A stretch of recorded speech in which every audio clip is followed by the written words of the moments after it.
Ukidanje viza za Evropsku uniju spada sigurno među najbitnije događaje u 2009. godini. Ali s obzirom na ekonomsku situaciju, postavlja se pitanje kako iskoristiti mogućnost putovanja.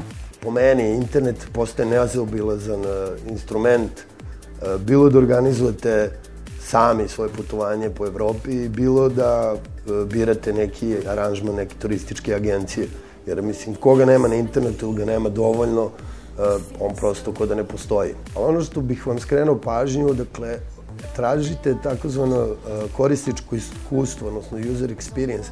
Pretražite, dakle, forume, pretražite socijalne mreže, pogledajte kakvi su feedbackovi, koliko su korisnici bili zadovoljni sa time, zato što tu ćete se bolje informisati da li za te pare ćete zaista to dobiti ili je velika šansa da budete prevereni ili zakinuti za nešto.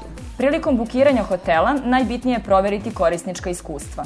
U tu svrhu će vam najbolje poslužiti razni forumi koji se bave putovanjima. Putovanje.info, dakle tu osim same neke ponude aranžmana imate taj deo koji spada, dakle, komentari, user experience.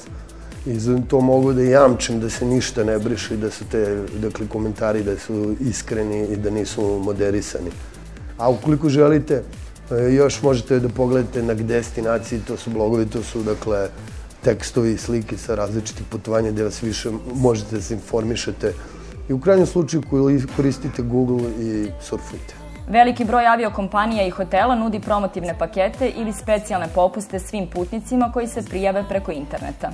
Što se tiče low cost aviokompanija, za njih je karakteristično da cena karte može bude jako niska ukoliko se prijavite jako rano ili ukoliko se prijavite jako kasno, dakle ono zadnjih 24 sata, zadnjih 48 sati, cena zna da bude do neke evropske destinacije, reda veličine 9, 10, 20 evra, tako nešto. Prilikom kupovine bilo čega preko interneta vodite računa da na tom sajtu postoji logo neke od velikih kompanija koje se bave elektronskom trgovinom, kao što su Visa ili Mastercard. Ako ste u budžet varijanti, ja lično sam u početkom avgusta koristivši recimo portal www.hostel.rs rezervisao za 23 evra krevet u hotelu sa 2 zvezdice u Veneciji. Ko se još nije odlučio gde će i šta će, može da ode na jungletribe.com, oni imaju nekoliko dobrih destinacija za Novu godinu.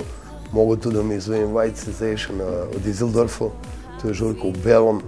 Imaju Amsterdam, popularan pogotovo kod mladih. Ko voli malo toplije, ima Barcelona i tako dalje. Kao i u pravom životu, i na internetu važi pravilo da dobro otvorite oči kada nekom nešto plaćate i prethodno se informišete o navedenoj usluzi.